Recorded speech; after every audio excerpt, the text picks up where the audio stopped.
Mauro mina donwe. Mina nawe si, mina nawe ndudu. Lobana kulewe gansi azonsi. Kwabaro rasanta. Den wenu mi me lobana kunu lobana khode. Lobana do khonu mao meton.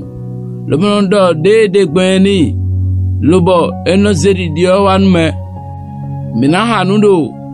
Exode 23, verset 25. C'est un parfait wego.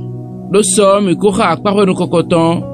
Et là, eneo, unanan durumi, bonana simi, bona kulemi do azonsi, no mikana habio, et là, yen mau ma vanvo, mau mitonwe, minasen, besi eneo, mi jawa zodo egwe, eneo, unanan durumi, bonana simi, bona kulemi do azonsi, no viche, ndedona pacha do kikame ome.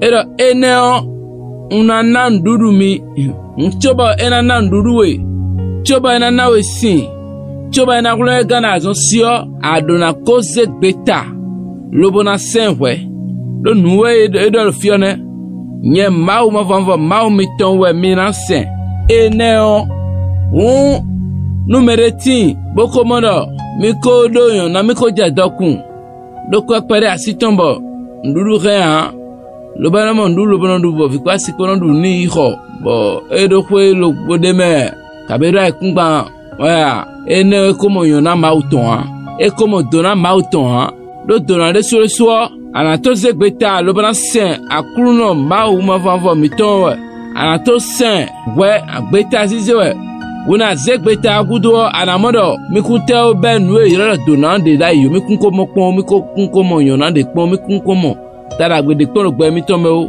do etewu akoze gbe ta vivera ya nu egbedion asiru zegbe ta mon koton lobana semau lobana pe lobana wazoton nu ezon ele ana blode dion ena donwe khoda nu mede sanzandi lobodo gan khola medal gbe ta zewe lobana zemau sinkoyaga lobona 5 kwa katobikpo lobona blodo nwe erodido nwe la dio mau ni wada gbenwe mau ni donwe mau ni nawe kwe ni nawe je ni nawe gan nu de man sokwe dowe ni gbazonwe ni nawe nwe si kudo adole bi no man sodo wosin to gban di sami wo do Jesus sin kama anamo kwa sin wosin to ade o anamo lobozan lobona du lobana kpo bo vinawadu bo vivulo nawadu do Jesus Christ sin kama ana wada gbenu meledo mau ko wada gbenu wa utu ba do asegbeta lo bana se ana mo dokun mau na wele lo bana kpo ba le na mele vole do Jesus Christ sin kome